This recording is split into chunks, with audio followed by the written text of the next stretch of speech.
Hello and welcome to Key West in the Florida Keys, and we're here today to visit one of those places that you really need to check out when you visit Key West. It's one of America's national historic landmarks, Ernest Hemingway's house, and we're here today to find out a little bit more about it and meet one of its most famous of residents.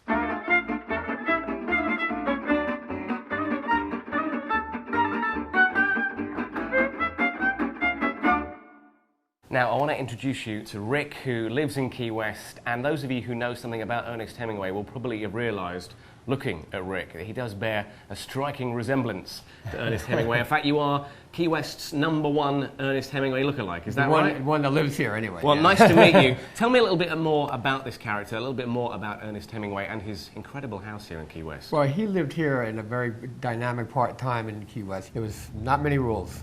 There were a lot of fishermen came in and coming and going and stuff like that, and it was a rough place, a rough town. Tell me a little bit about the legacy then that you believe that Ernest Hemingway has left here in Key West. He was an avid fisherman. He changed the whole program of fishing as it has come to evolve now by going offshore, blue marlin fishing. Nobody had done that before him. He also brought a big artistic situation into Key West. Many writers settled down to write down here. It was a very peaceful place, away from the downtown bar fights. Tennessee Williams and many artists of that nature that started coming down here, and they still do. This was his writing room, this is where he did his 9-to-5 job, really. He did a lot of his best writing here.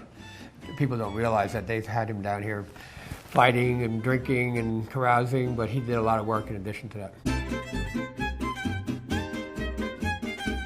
I've noticed as we walk around the grounds here, and it is an incredible house, there are lots of cats. Ernest Hemingway had cats around him and had a lot of cats here, and apparently all the cats here are sort of relatives of the ones he had? I think most of them are. They're all protected too. And someone pointed out to me that the cats have fairly unusual features. Tell me about that. 6 toes. And we were talking to some of the guys in the bars last night, and they were telling us about this Hemingway Festival. Tell me more about that. That's a big event. It comes in the end of July, when his birthday was. We have the lookalike contest, which you're familiar with.